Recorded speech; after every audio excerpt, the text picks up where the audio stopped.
Mbote Nabino, Bandeko Balandi, ya magazine politique en Lingala, le peuple d'abord. Bienvenue encore une fois na Parlement populaire, émission Yababola, rendez-vous politique et Sikawa Pitoku Tanaka. Na population ya Mboka ya Congo, vous nous suivez de partout, vous êtes sur l'ensemble du territoire national. Awana capitale ya Kinshasa, dans le 24 communes, il y a capitale Boko Landabiso à l'extérieur de la République démocratique du Congo. Nous vous souhaitons une excellente condition télévisuelle sur nos antennes. Sachez-les que nous sommes présentement sur TNT en clair, BlueSat et puis dans les réseaux sociaux. Bino Batubokozo, occasion Yakota Labiso na en ligne, tapez sur notre chaîne YouTube Kinactu TV. Au qu'on retrouve émission Yamokolo Yalelo, le peuple d'abord, meilleur vœu.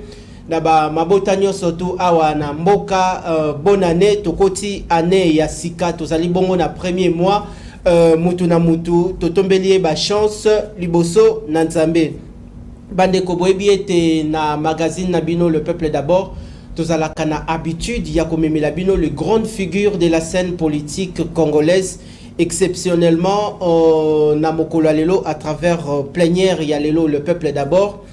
Toko yambela bino muto yotolukie on dirait mwinda mais abandaki kokimate ezalinde parce que pour nazali na ba multiples occupations azali na charge ya mboka boyebi ete ako travailler pembeni ya muto pe ako bunda pona ko accompagner chef de l'État Félix Antoine Tshisekedi Tshilombo na plaisir nyonso tout et puis na honneur wana makasi to yambeli bino. Professeur Malassi Azali Nani. Professeur Malassi Azali Bongo, conseiller na cabinet ya Mama F. Bazaïba ou Azali Bongo, vice-premier ministre en charge de l'environnement et du développement durable. Professeur Malassi Nde Azali Bongo, invité Nabiso Yamokolo Yalelo. Azali Bongo, conseiller en charge ya changement climatique. Nde tozanaye na plénière ya mokolo lelo tokomeka mpe ko solola ba ressources naturelles oyo mboka ezali na yango tokomeka mpe ko solola oyo etali bongo likambo restitution ya oyo ezalaki bongo événement munene RDC et prenaki part na Égypte COP 27 tokolobela lisusu ba enjeu climatique. Grand merci encore une fois pour la sens na la disponibilité to la kimbale belé population banda ki kozela rendez-vous mais ça va permettre to yambio na mokolo lelo professeur Malassi boye malam. Merci mingi ndeko journaliste. Merci nayo professeur Malassi, je crois to sali nayo bande ko boko tala biso numéro ya téléphone o ezali bongo affiché ezali bongo pona bo benga te mais komela biso mutuna nayo esika o kotala biso na libota na yo ezala osa na bureau ezala osa bongo na boutique d'habillement terrasse salon de coiffure bisika nyonso tout nandeko okotala biso zali congolais aux eu occasion ya kotala l'émission à l'extérieur du pays bon réagir à travers notre numéro de téléphone ezali bongo ya WhatsApp. Professeur Malassi osali bongo na kati ya cabinet ya Mama F. Bazaïba on a rappelé vice-premier ministre en charge il y a environnement et du développement durable. Boni état de santé nanu ya Yomoko et puis il y a Mama F. Bazaïba Mokumba ya Musalo Azalina yango pona intérêt Yamboka Tokotimbula Esika année 2022 les Kaniboni. Merci mingi ndeko journaliste. Bon, état de santé nangai ezali très bien. Touti bafeti pe mape mwa moke bongo tozongi na mwa mpiko ya sika. Mama Eve Bazaïba, vice-premier ministre, ministre en charge de l'environnement et développement durable, Yépe, nzoto azali kolongono, nzoto makasi. D'ailleurs, azali komilengela dans les heures qui suivent. Ako pumbwa pona mboka Suisse, pona festival forum ya Davos. Wapi pai mokili mobimba bakondia mokili. Même son excellence le président de la République à Kozala Pekuna, Bazali ko kutana, pona ko tia mayele sika moko na lolenge nini ya kosunga moko makambo ezali ko tungisa mokili na biso na mikolo lelo. Donc maman azali très bien. et asengaki na ngai que tant on a koleka awa na zanga pété kopesa na ba téléspectateurs ba venaye pona année oyo to bandi pe ko tombela bango mobu molamu pe aussi ko tombela bango bolandi bolamu. Merci Nayo. Nyonso gouvernement pe maman Eva de Kosala pona tina na autre sola lelo makambo ya changement climatique. Merci Nabitumba. Maman F Bazaïba a Kobunda à s'aligner derrière la vision du chef de l'État au PCP Mwana Mboka Elombe Baimoto Jean-Pierre Bemba Gombo Mbote Sika Azali Nabande Konyon surtout il y a parti il y a Grand Équateur. Tout démarrer le peuple d'abord il y a Mokolo Alelo. Je crois que émission Kozala pédagogique makasi parce que tozana muto maele na plateau. Professeur Malassi, ba Congolais belé bazali bongo na moi ignorance et belé ya bato. Ba yebi bongo oyo ezali te oyo ningi koloba changement climatique parce que yo zali expert na kati ya cabinet ya mama F Bazaïba ozali conseiller oyo s'occuper beaucoup plus na secteur wana. Nini yango ba Congolais ba koki ko retenir mingi na o ba bengi bongo changement climatique. Ok, merci monsieur le journaliste nakoyano la mutuna na yo. Ok. Mais nalingina sembola moi eloko moko ya moke na oki yo lobi wana et pas nanga soki eloko pe na matoyi ele kakandengo wana te. Ok. Na oki yo lobi au saluer Chairman donc président national à MLC pe au lobby parti à Équateur. MLC zali parti à Équateur T, MLC zali parti national. OK. Quatre Équateur T. Zali présent bien sûr. MLC zali présent dans la province Nyoso. Et je crois que c'est parmi les partis politiques Oyo et zali tribal été. MLC Kambemi na Bakondi ba province Nyoso. Et Mama Evo Utikotinde la mbote siko zali moto Équateur T. Et la plupart, il y a des responsables, des cadres, Bazali, ils n'ont rien à voir avec la province d'Équateur. Et s'occuper au Tali, n'a pas résultat. Il y a des élections en 2006, en 2011. Vous verrez que MLC a joué, Azali na assise populaire Makasi, n'a pas province Oyo et Zali Mosika dans l'Équateur. La raison est que le leader, il y a MLC, président national Jean-Pierre Bemba Gombo, Congo Mobimba, bana nyonso ya Congo, Moluba, Moswahili, Mokongo, Mongala, ils ont vu en lui un leader parce que discours naïe ezali discours pour na mboka mobimba nationaliste. Donc c'était vraiment important que na relevé un accent yango. Particulier. Je crois que tokoza une occasion à kolobela yango surtout le vous allez payer parmi bas sujet autolengeli na seconde partie. OK, donc c'est très bien. Alors par rapport au changement climatique motuna nayo soki na koyi koloba na mokuse. Je crois bah auditeur et belé bah siliko yoka d'une manière ou d'une autre likambo ya changement climatique. Ezali que mokili na biso climat climat ezali ensemble ya bamvula ba mipepe ndenge moyi ezalaka température météo ko yebisa biso lelo tozana na 24 degrés lelo mbula ekobeta ainsi de suite. C'est ça le climat en fait. Climat ya mokili ezali ko changer. Pas seulement en Afrique, ezali mokili mobimba. Et ezali ko changer na ndenge ya mabe. Bato ya science ba découvra ki yango il y a à peu près un siècle que phénomène mogoza ko salima ezali malamote. Ba monaki que température ya mokili ezako mata. Mais au lieu mata pe kita ezako mata de manière continue. Et bah observer qui phénomène wana na nzela ya recherche scientifique pe ba yekola ki yango malembe ba yeko découvrir que mokili ekoti na danger en fait. Donc soki ba effort to sali makasite ba mboka nyoso na biso Congo na kati na bamvula ezali koya mokili na biso to kokasu kofana na kati te. Ça veut dire température et komata jusqu'à ce que vignoso na mabele eko sila. Or balopoto balobaka toutes choses restant égales. Donc ce qui m'a camion c'est ça kaka ndenge zo sala mawana Ça veut dire dans les décennies, même pas siècles, dans les décennies qui viennent, vie sur la Terre est pratiquement impossible.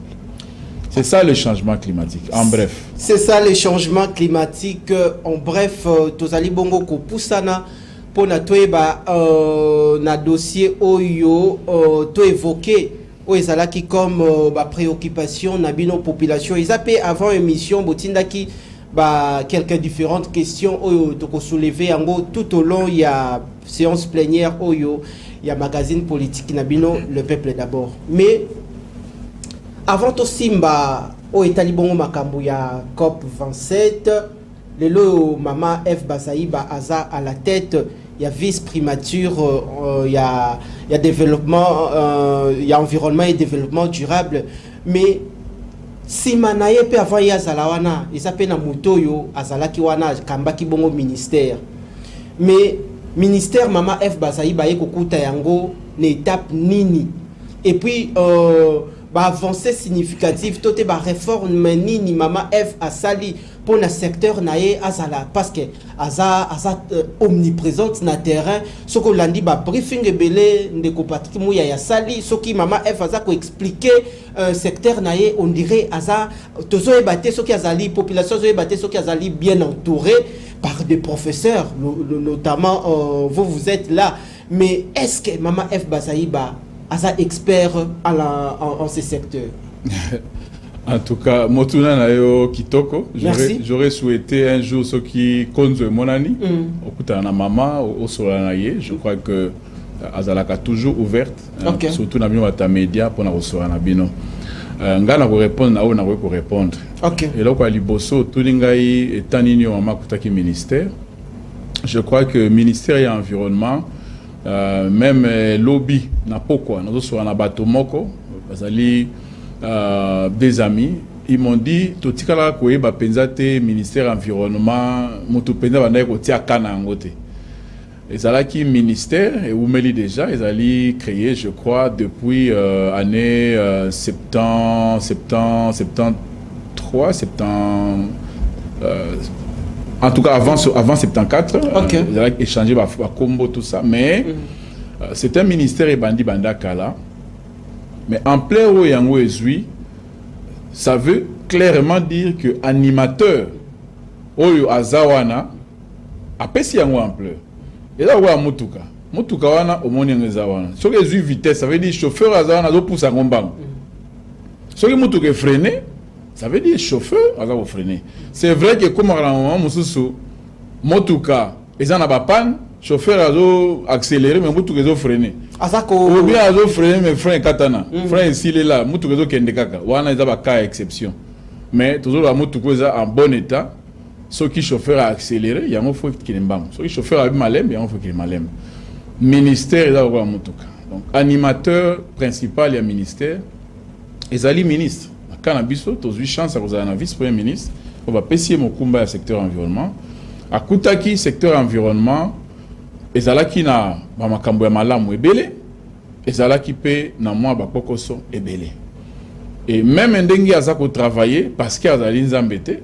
Ministère eza toujours na moi bakokoso mais makambo pe oyo ya ebele oyo ya malamu oyo mama na nzela ya leadership na amemi ezali oyo tokoki kotanga pe oyo bana mboka bazali ba témoin na yango et avec honnêteté ce que tout salaka généralement ezali tango zali ko évaluer situation otali ngambo ya malamu otali pe ngambo ya mabe vous allez dire voilà ce qui est bon.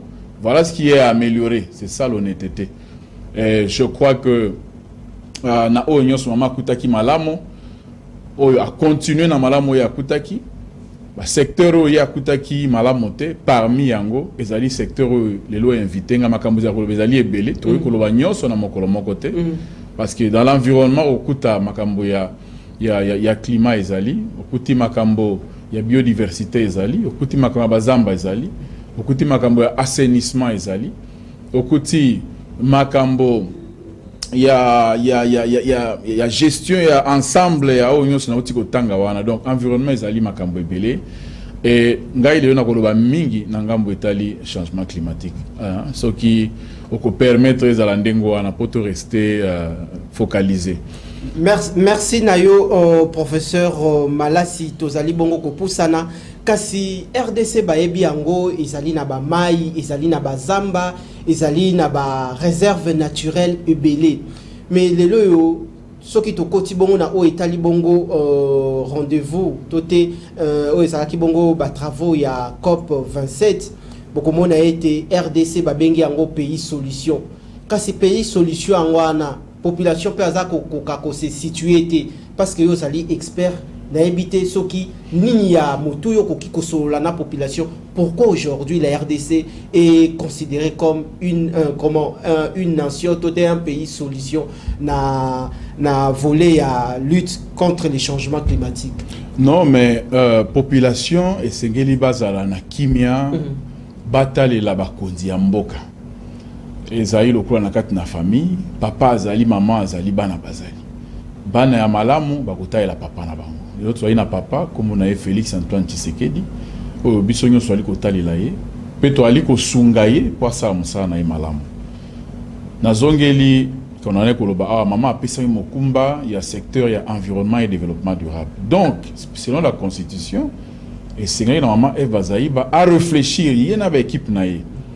Pour réfléchir comment tokoki kotambouisa secteur environnement malamu pe comment secteur environnement ko kozala un soutien pour na action ya mokonzi ya mboka pe pour na tombwama ya République démocratique du Congo.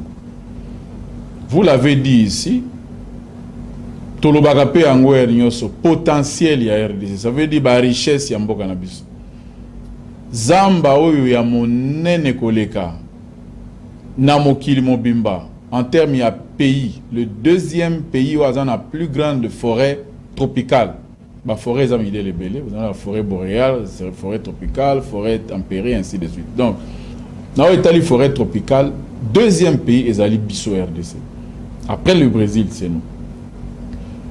Le changement climatique, pour tout résoudre yango, topepo mukili et éviter Kozika et sengeli bazamba ezala ce qui zamba ezalité en tout cas vie ezali société nde yango moni importance oyo RDC a zui malgré moi ba makambo dalaki dans le passé mais tango changement climatique ala kisi que po mokili ezala malamu sengeli bazamba ezala mokili mo bazongeli suko tala biso bataye banana bazana bazamba zamba ngeza na RDC allez bazongi susu awa kotala biso mais malheureusement kotala yango topé ko pousse na pe na biso ezalaki pas toujours un intérêt na biso mingi ezalaki un intérêt ya mokili parce que ba bi ke zambe o sala musala mokili. Pourquoi biso batu tozana ngo tozana intérêt na yango te kasi intérêt ya batu mususu? Oui, mais il faut y que ba relation ya mokili ezalaka ba relation ya ba intérêt.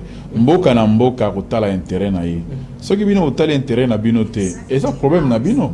Mususu ya boya biso te yo la liwa la moka te. Ndenge tozali awa boye zamba butuna moi. Zamba eza komela ba pollution, ezali komela dioxyde de carbone, ça veut dire eza ko sukola mo pepe, eza ko longola mo lungi na mo pepe. Zamba salaka yango butuna moi. C'est à nous le la propriété à zamba wana toyeba mo sala zamba na so ali ko sala. Toza la brancher na ba débat climatique au niveau international de façon que tango oyo bazo solo la makambo ya changement climatique pe ya mosala ya bazamba biso Congo to telemato ba OK biso ba oyo biso tozali awa parce que vous ne pouvez pas parler de forêt sans que parler na RDC. Tant ba la forêt bato nyos batala ka Brésil parce que Brésil a sali marketing publicité ya ba ressources na ye. Tout le monde a ébi Brésil, a ébi que Brésil, forêt Amazonie, Brésil, bazan na zamba ya munene koleka. Ba Indonésien ndenge moko balala pongi te ba ko sala publicité ya zamba na bango. Pongi ezala kaka na ngambo na biso na bassin du Congo awa. Zamba ezali za ko sala musala, mais tozotala yango lokola eloko pamba. Nde yango moni œuvre oyo musala parmi ba makambo ya makasi oyo maman Eve bazali ba sali na mutu ya ministère environnement ezali musala wana ya ko reconnaître importance ya bazamba na biso importance ya mai na biso, importance ya mboka na biso, point na yango sur le plan environnemental au niveau mondial. Et c'est là où le président de la République, na Glasgow, année passée, na COP26, a télémi à lobby RDC, ezali pays solution pour le changement climatique. Ça veut dire, bazamba na biso, ezali kopé sa solution na makambo etali réchauffement de la planète. Et c'est vrai. Ba espace na biso, oyo ezali lokola ba savane, oyo ezali bazamba, oyo esi katama. Congo, tozali na plusieurs centaines, plusieurs dizaines de milliers ya ba hectares oyo tokoki kotia na disposition ya mokili pour ba reboiser. Ça veut dire ba lona bazamba mosusu. Oh, chaque nzete eza ko lona ma pesa ko kola ezali contribution na lutte contre le changement climatique. Biso tozana ba espace tokoki ko lona ba nzete, tokoki ko lona pe nzete koli na condition ya malamu. Mais ce n'est pas donné à tous les pays. Ba malien ba ko sala yango te. Ba soudanais bako sala yango te, ba libyen bako sala yango te, Australie bako sala yango te, kuneza bazam ezali ba désert. Même na sud de l'Afrique bako sala yango te. Mais biso tozan a potentiel wan. Et c'est la raison pour laquelle, c'est l'une des raisons pour lesquelles ba raison ezali belé mokili endimi lobi c'est vrai, vous allez un pays solution pour na étaler changement climatique. To koko tawana parce que yango ezali mama na likambo sengeli peuple. Aïba été RDC est un pays solution dans la lutte contre les changements climatiques. Professeur Malassi, population atteinte la kibiso mituna. Alobi to mekempe kotuna yo mutuna. Lelo mama F Bazaïba azako bunda à la tête du ministère. Mais ezali pe na likambo moko isengeli koyeba ete mboka ezali bongo na guerre, tozali pendant période ya guerre. Mais kota la bongo ba parc na biso tozali na yango, kota la ba forêt na biso tozali na yango. Sabotage oyo ba ennemi ba M23 tote ba kodeko ba kosala ko bomaka ba nyama na biso koyaka ko saccager parc. Est-ce que mama F Bazaïba komba nini oyo azali na yango tote maloba nini oyo azalaki na yango azwa komemaka na ba différents conseils de ministres pour la situation où on va prendre en gros à bras les corps pour préserver préserver les ressources naturelles nabiso notamment les parcs où on est na outil ko cité. Oui, je crois que pour répondre à la question on a OK évidemment musikate. Ba iba théorie belete. Et les qui juste quelques semaines en décembre maman Eva zalaki na Canada. Wapi pai bakendaki na otobengi yango conférence numéro 15. Conférence ya bato ba signa convention au etali makambo ya biodiversité. Ya kobate la diversité na banzete pe diversité ya banyama. Kuna esika mama zalaki alalisaki misote comme d'habitude. Et comment qui normalement que sengela ki mboka oyo Rwanda ba élire bango lokola président ya l'une des sessions. Je crois sangwe tambola ki na ba réseaux sociaux.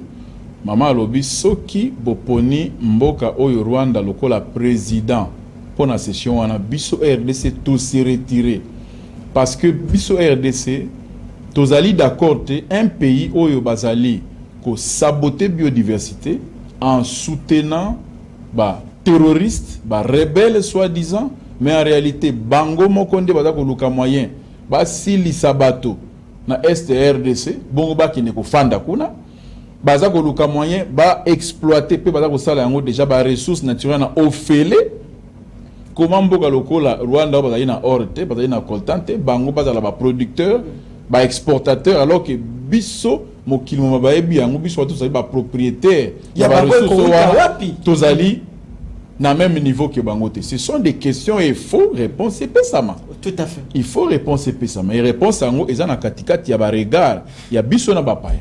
Et les karaka wana. Bazo mona bazo yi, biso za koyeba toujours mona mais hypocrisie ezako sala. Oh maman a telemaki a lobby clairement.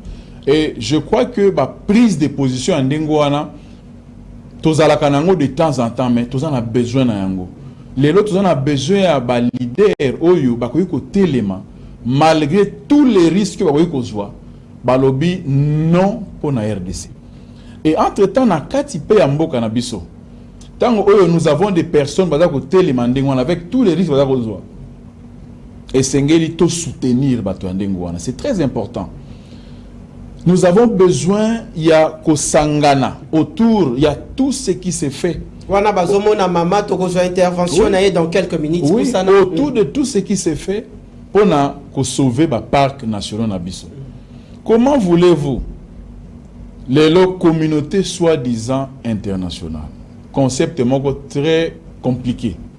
Communauté internationale. Ba criminel babata makapo communauté internationale ça veut dire batonyo sote. Bato malamu nakati, bato mabepe nakati, miyibi nakati, bato sérieux pe nakati. Ya jar nyonso. Voilà, communauté internationale. Ba nyonso wana nakati ba comprendre que ba rebelle, ba envahisseur, miyibi, ba violeur, ba assassin, ba meurtrier, ba terroriste, ba batamaka nakati ya ba air protégé.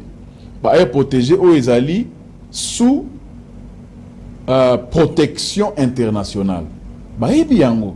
Mais pourquoi ba agi sakate? Baïbi yango. Mais pourquoi ba ko sala un effort? Parce que baïbi ki ba ressources wana nyonso ezali ko bénéficier pas seulement na RDC, mais ezali ba ressources za ko bénéficier na mokili mobimba. Pourquoi?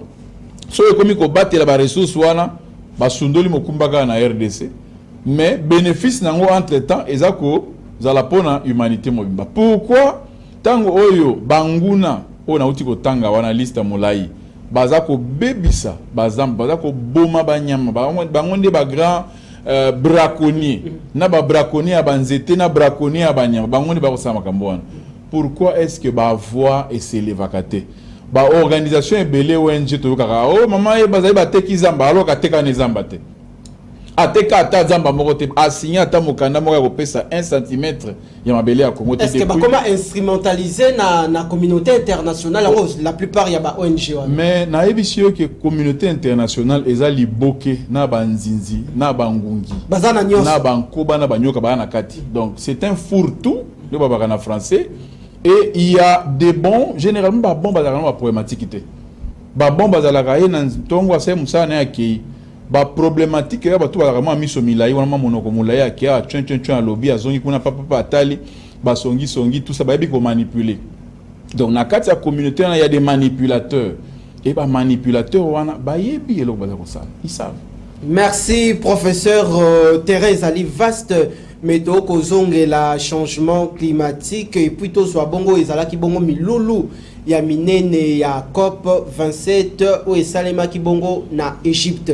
Alors professeur likambo mususu ezali ya minene par rapport ya assainissement environnement awa na kati ya capitale to particulariser juste comment le secteur molangi nangai o na simbi o ezali ya mai to ebite soki ezali mai kombo nini to ebi kombo to koki obenga ngote soko tali ba bouteille oyo na ya ba ji o to koki otanga kombo te pona osala publicité te ezali ebele soki mbule beti na capitale ya Kinshasa la plupart bandako ezako s'emporter il y a de pertes de vies humaines il y a des dégâts matériels le loyo banzela la plupart ya banzela ba terrasser ezali bongo concentré na ba bidon o ya ba mai na ba sachet surtout soko ki na 24 avenue de la Gombe terrasse wana eza munene nyonso to eza ya kotonda. Il y a un sérieux problème na capitale ya Kinshasa pona ba bouteille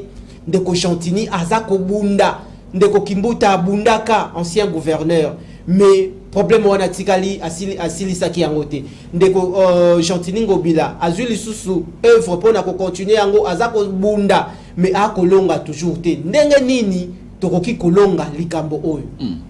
Merci Motuna Malamu. Je crois au lobby gouverneur Abundi, gouverneur Baleka, Bunda, maman Eve, lokola Mokondia secteur Azapé Kobunda, et Nalingi Bolandanga Malamu. Matono. Je crois que Etikalipe Mutumoko Abunda. Etikalipe Mutumoko Abunda. Mutuana Kombo na population. Ah. Population. Omoni ko rejeter responsabilité likolo ya Bakondi ezalaka très facile. Mais je vais vous apprendre une chose. Tozui chance ya kotambola mwa moke na mokili.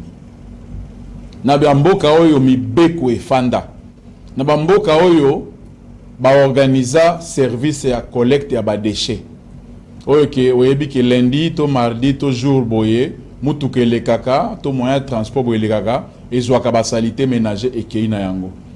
Mais okokamwa ke na kati ya bamboka wana là où il y a les Congolais eza salite na okele musika te bato baebi XL, là où il y a les Congolais bato baebi XL na Bruxelles na pati wana na kei na Afrique du Sud bato baebi Johannesburg baebi quartier babengi yango Yoville na Johannesburg to kei na Duro to baebi quartier lokola Berea na Tangi là où il y a beaucoup de Congolais to kei na États-Unis vous trouvez ba état lokola Charlotte kende na bisika ba Congolais bazali okoka ba Milinga ba Kalinga Thompson donc vraiment bazui kaka tozui na bazui te ponga pena na kati tozui kaka na malamu na biso na mabe na biso ya awa to memani na yango kuna koloba ke mutu boya salaka musate za facile hein? Mais pourquoi kino lelo Congolais za na culture wana na mutu na e? Ah mais c'est ça, c'est là où on devait commencer je crois. Avant à condamner gouverneur ya ville ou bien à condamner ministre de l'environnement topé ba musu ba suka kutu ba kendaka tio condamner mokonza mboka a condamner président de la République na pourquoi alors que na tongo abwakaki ba milango ya sala ki na balabala se débarrasser na ngobo. Donc je crois que esengeli un travail et ça na niveau wana ba mboka onyo soti ko tanga wana ba kolo na yango babwaka ka basalite bibwaka bwakate il y a des mboka o soko komi salite oyo mulangi o melaki nango oko simba yango ko tiango quelque part jusqu'à ce que komona na poubelle. Ces gens sont arrivés na niveau wana, il y a eu des efforts. Il y a eu des efforts na ngambo ya gouvernement, c'est vrai, mais il y a eu aussi une dose de conscience de la part de la population. Ce qui te lobby que ah pas na biso gouvernement de travailler te bon admettons que zandengo wana juste pour te faire passer hypothèse oyo bongo tokolobani na ba quartier na uti kotanga là où il y a des Congolais pesa na mbindo salité vous comprenez muta au contredit nga azate parce que baebi ke za bongo là où il y a le Congolais de manière générale je ne généralise pas mais de manière générale il y a des problèmes de salubrité. Donc to commune a un problème na culture na biso bo peto eza soutien.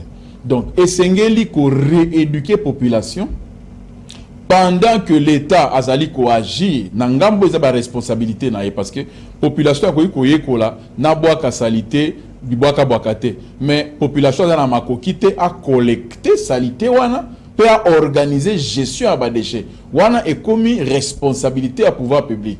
Wana peut to simba yango et pas ina ba to singe to lobela bango. Mais na moment où to lobela na population na biso que paro ya bino peut to na besoin na yango. Mokonza ko pesa mbela, akoyi ko loba, akoyi ko pesa orientation. Mais ce qui population za kolanda yango te. Ezali peine perdue. Imaginez ba déchets nyonso oyo lelo za ko causer ba dégâts. Ce qui dans le passé est bien géré. Aujourd'hui, tu as des dégâts. Ce qui est géré à l'avenir, il y aura encore d'autres conséquences. Cependant, ce qui est géré non seulement te résoudre les problèmes et que des petits dans l'avenir et que se répercuter, dans la ville où il y aura moins de problèmes. Il y aura toujours des problèmes. Parce que dimension mususu par exemple il y a une inondation tout ça au monde et zalika kalikambo gestion ba décheté il y a plusieurs facteurs ezokota na kati notamment likambo changement climatique parce qu'il y a des mboka oyo environnement ezali sain tout ça tout comme on a récemment en Indonésie bazala qui frappé na ba inondation au Sakanate il y a eu des centaines de morts mais bamboka na bango wana sokotali gestion ya ba déchets ezali presque parfait. Mais ça n'empêche pas tout le monde a de temps en temps en Amérique, en Europe, bah inondation, bah wana, et ça facteur mais facteur gestion à bas déchets, en tout cas, esengeli biso, bah oyo tozua mokumba ya kosunga ba kondi na biso, na population to solo la lisu malamu, to kosala ndenge nini ensemble, esengeli solo ane betama. Esengeli lisolo wana ebetama papa elenge mama esika okutala biso kinwa bouti bongo kolanda expert ndenga uti bongo kolobelela yo muto ko melaji mais esika nini yo bwa kaka jina yo totali awa na année dernière mama F Bazaïba asala kibongo sport moko bandaki kolekana na betando oye moko azako lakisa kongomani lolenge nini akoki ko gérer kozala na culture wana ya gestion des déchets mais yo soko sali mopiko na yo ya matembele na ndako tote ya pondu basalite wana bwa kaka yango wapi omeli jina yo bwa kaka yango wapi yo population esengeli o accompagner population parce que ozali na part na yo ya responsabilité toko changer bongo chapitre pour na tozwa sikoyo restitution ya o ezalaki bongo milulu ya COP 27 na Égypte mais avant professeur Amekempe kokota na bozindo pour na kolobela likambo yango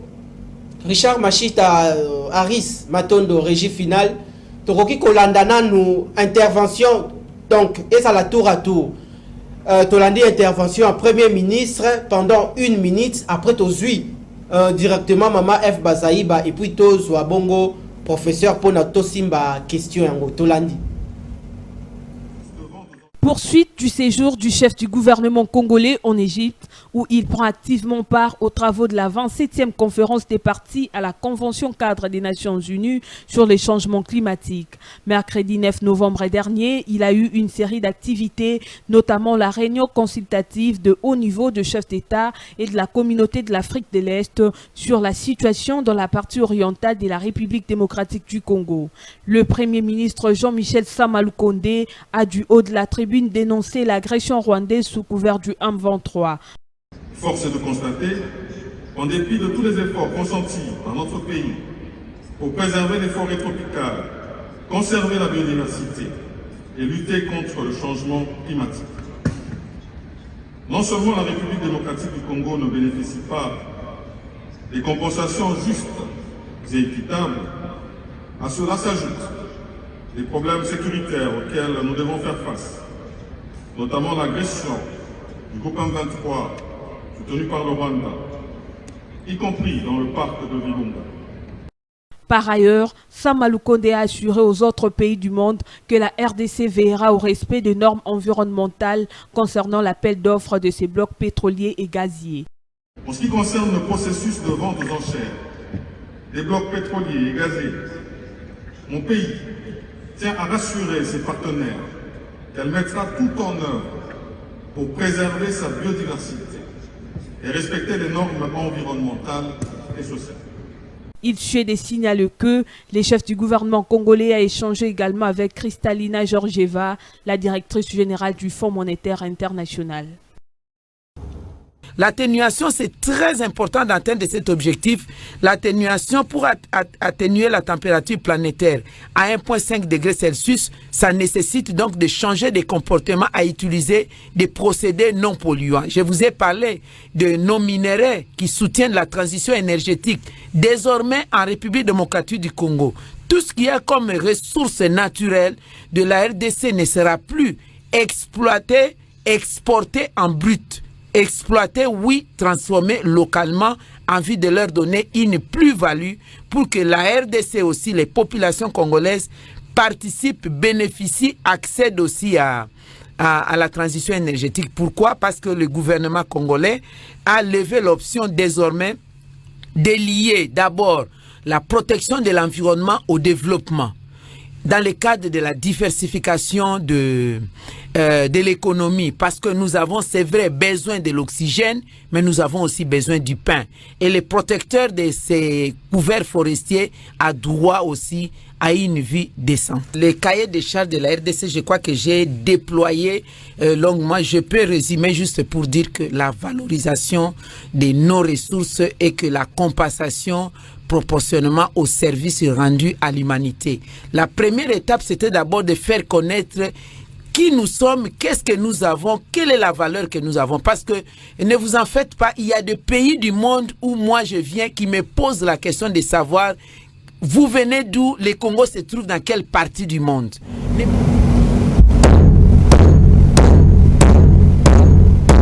Tozongi na plénière à travers émission Le Peuple d'abord. Touti bongo kolanda o ezalaki bongo milulu ezalaki bongo na Égypte, RDC prenaki part na COP 27. Bomoni pe intervention ya maman F Bazaïba na radio Okapi oyo azako expliquer likambu oyo. Alors professeur, population aza na disposition na yo soko koki ko solola na ba Kongomani population babola o azui libaku ya ko bénéficier toté makambo elekanaki ayebaki yango te moi ignorance ezalaki nini elekanaki kuna na COP 27. Bon, na mokuse na COP 27 masolo ezalaki autour il y a un certain nombre ya ba sujets parce que COP wana ezalaka makambo ebele na kati. OK. Na mokuse to solo ki d'abord likambo etali finance climatique. Ça veut dire mbongo oyo ba pays industrialisé. Ya ba pays oyo to benga bango ba développer. En d'autres termes, ba pays oyo ba memi mokili na mobulu.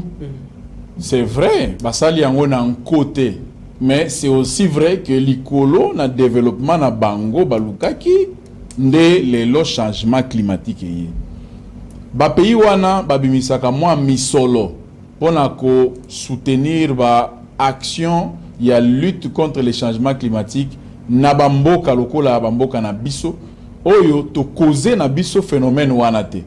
C'est ça en fait les discussions au niveau international entre biso ba pays oyo to causer changement climatique te na bango ba pays oyo ba causer changement climatique. Donc makambo ya finance to sola ki yango to ko améliorer yango ndengeni parce que mbongo ezo koma penza te. Surtout na mboka lokola biso RDC ezo koma te. Il fallait to tchalika mango na mesa to loba yango polele. Deuxième sujet ezalaki likambo ya to bengi yango augmentation ya température. Comment tane na utako expliquer que température zo mata. OK. Bato ya science basala ki ba calcul ba lobi bon. Comme moyen de stopper comment la température wana complètement exact, c'est impossible et qu'on continue au matin. Mais tokoki au moins ko gérer augmentation wana pour to contenir, ça veut dire to bloquer à un certain point, à un certain niveau on a dit 1.5 degrés. Wana peut-être mo kama solo. Pour na ko bloquer que température est matin mais sur na 1.5 degrés, il y a des actions oyo bato ya science ba si ba tia dikola papier ba lobi bo sala notamment ba zamba essayer ko batela ba zamba essayer ko reboiser ko replanter pe essayer ko kanga ba industrie misusu o eza ko tinda ba pollution ebele na mopepe siko likamamo eza ndengeni ba mboka oyo bazali ba industrialiser ba olinga ko kanga ba industrie wana te parce que économie na bango esimba mi na ba industrie wana siko sio komi na ngamo na biso batinda mbongo po bazamba ezbatelama baolinga pe kotinda malamu te bazo tricher parce que bayebi na lo bien nazo généraliser te bana malamu bazali bana mabe pe bazali. Est-ce que mbongo o esengela ki RDC est bénéficier na yango eza vraiment réellement mbongo esengeli vraiment est bénéficier à la taille ya ba ressources naturelles ou tout ça na ya mazamba na nde masolo nyonso ba discussion zo kamama tote ba ko buba biso kaka babuba biso mwangonga molai. Est-ce que mbongo wana pe tokoki ko récupérer yango soki to continuer ko bunda to ko récupérer. OK. Hein to ko récupérer sengeli pe na expliquer mbongo ngo peza ka ndenge ni patolo baka mbongo banso ka sa ko mbongo mo efanda ka boye so yo zuité da rapé bongo te. OK. Il y a des procédures, il y a yango moni maman chaque fois za ko kende aza ko poser ba pas aza ko poser ba base sorry aza ko sala le nécessaire o eko sala que na mikolo ekoya na ba sanzo ko na mvule ekoya Congo akoma ko bénéficier na ba mbongo wana to lo weki pe sous makambo etali ba perte des dommages ça veut dire que tant ba mi pepeza ko beta tant ba mvule za ko beta nengo biti ko beta buki banda ko sali ba dégâts à cause du changement climatique et sengeli bato ba cause changement climatique wana bango pe va supporter les dommages parce que il y a un principe qui paye casse.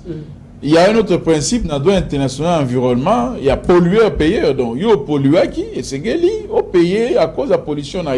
Et il y a plusieurs cas, il y a la jurisprudence, il y a plusieurs cas, il y a décision et pésamment au niveau international entre les États, et les États, en tout cas, ceux qui montent à Sali et l'eau est causé préjudice c'est pas moninga et c'est la réparer yango to même si ko concept wana au niveau international pour le changement climatique ne bandilizala qui passe bandi mayango Mais choix ezala quitté parce que ça venait de partout. Les lobandimi yango. Mais question est-ce qu'après Kondima, est-ce que bako financer yango? Parce que nous avons en réalité en face de nous Occident est commis essoufflé. Wana toluba tolinga koloba yango boete tokubana koloba mukie mais réalité c'est que Occident est commis essoufflé. Lelo Asie et Zomata Afrique ezako peine pour se positionner à cause ya kozanga koyoka na kati na bana Afrique. Tribalisme ba problème ko soit na kobunda pour na raison mon côté. C'est ça, malheureusement, piège à Afrique. Le Cameroun, il y a tribalisme, chef de l'État, tout ça, la moi mention, chef de l'État, à Outaki côté les méla, le Cameroun, il y a des propos, il y a des ministres, Moussousso Bazana, Katia Union sacrée, par rapport à ma tribalisme. Pourquoi certains acteurs politiques, comme la culture, non, te féliciter tout d'abord, chef de l'État, Makassi. Je pense que Motonyon so ayebi Mokondi Ambo Kanabiso, Félix Antoine Tshisekedi, un homme pris de paix, un homme très sage. On a opposé la base naïe, on a opposé Ango avec beaucoup de qualité et te féliciter pour la réaction à ça. Tribalisme. D'abord, Moutou Oyo Abandi. Ba discours il y a tribalisme il y a régionalisme azana vision à RDCT azana dimension ya Congo té généralement bato ba se repliaka na ba famille na bango to na ba village na bango to na ba province na bango pour na koluka soutien généralement soutien sécurité. Je crois que ezali presque instinct moko naturel que Moto Oyo a se sentir en insécurité, à se replier et pas Yabao Yayi. Parce que même ceux qui vont trahir, mais Bao Yayi, qui jamais trahir. Je peux voir dans cet instinct-là les fondements qui permettre Moto à justifier retour naïe et pas ya Mboka naïe, bato balobaka monoko naïe, to bato famille naïe, topé province naïe. Pardon, professeur. Oui. Est-ce que likambo yango ya tribalisme et outité parce que le lieu comme on a bandeko ebele bazotambola toujours na oyo comme le quoi récitation na munoko na bango de père et de mère. Est-ce que outi na congolité té?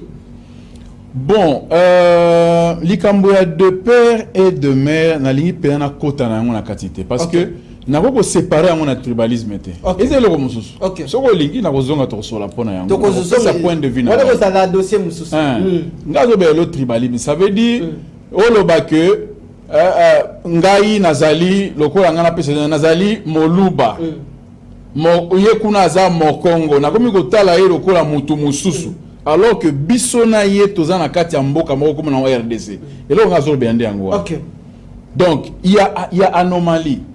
Bao baebi histoire ya mboka na biso baebi que na 1960 na juin tango tozui otobengi indépendance lipanda mboka na biso et sombraki na ba guerre tribale ba oyo na kotanga ba kombo te pour na ko éviter ba susceptibilité na ba temps oyo mais bao baebi histoire bao ba ko tanga histoire ba ko zonga kuna ba kokuta tout est écrit. Il y avait des guerres pratiquement Namboka Mobimba. Ce qui a fait que pendant 5 ans, 4 ans ou 5 ans, Bakondi, Obayaki ba civil, ba meki ko sala, Obayaki ko sala, et ko kakite.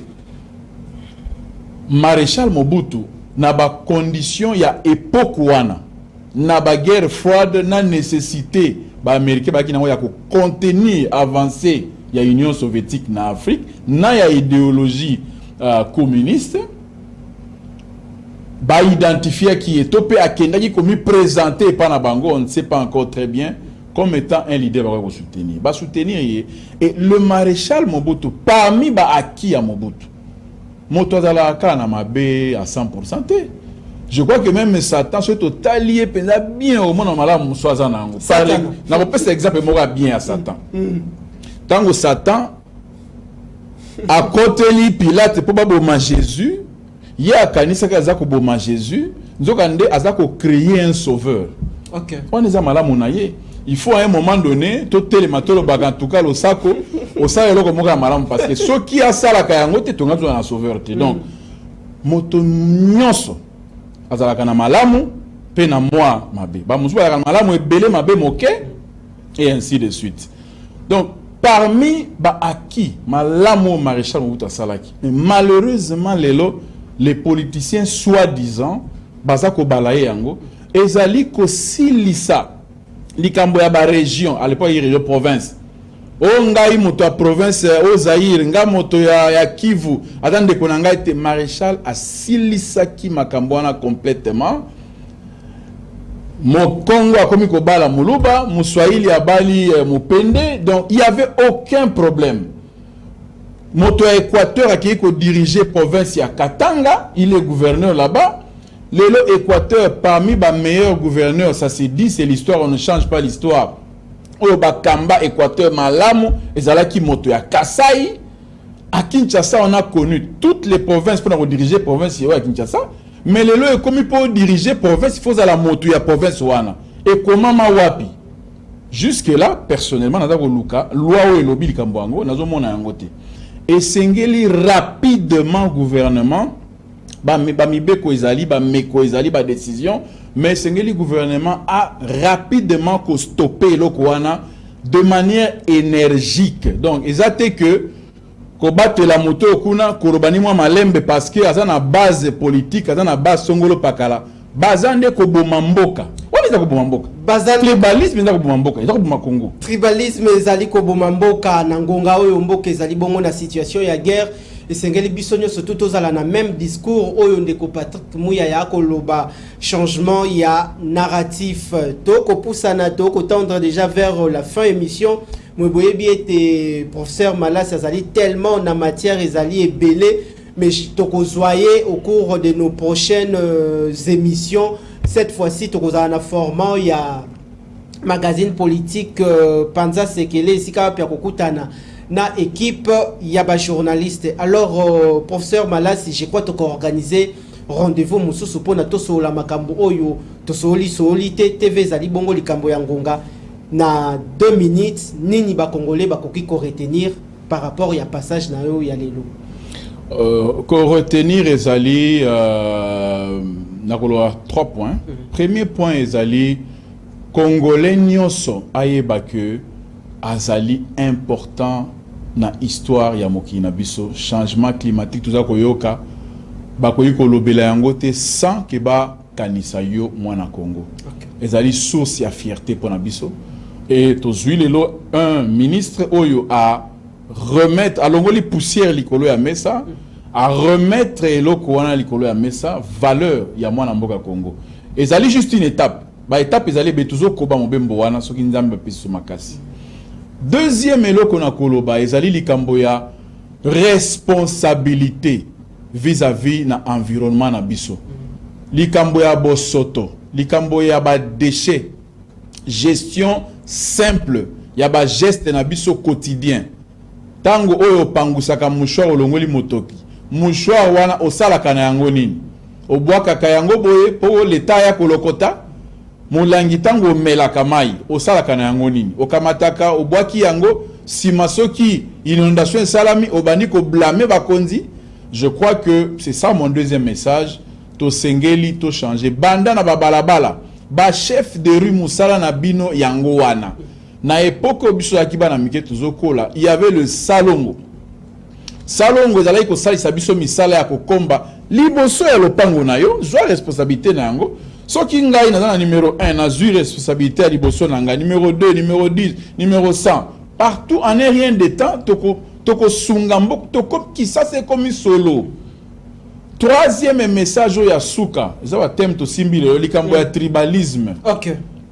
Mokonzi mboka si alobi yango toboyi ba discours wana ote ngai nazali moluba ote pouvoir ezali pouvoir na ngai moluba, c'est une erreur.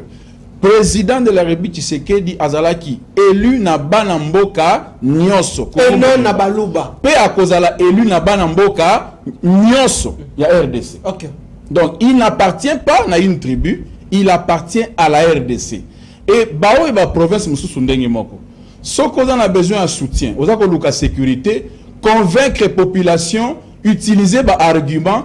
Tika ba argument, il y a xénophobie.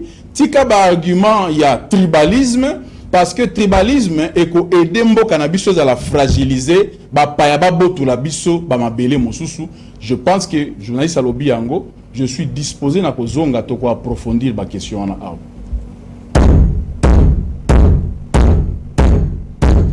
Merci Nabino Population émission Kitoko Makasi. Grand merci pour la particulière attention Nabino. Boebi était le peuple d'abord Tozawana chaque lundi, mercredi et vendredi en direct à partir il y a 16h, rediffusion 22h et puis abonnez-vous à la chaîne Nabiso YouTube Kinactu Télévision pour partager le lien massivement.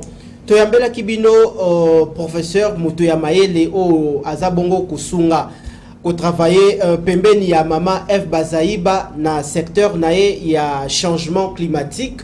Boyo kindenge asololi na bino population o ya ko bomba bobomba o ya ko bwaka bobwaka. Je crois to kozoye mbala ya sima azali au moins na mikumba ebele mais jour à cause la bongo disponible to koza toujours en contact naye.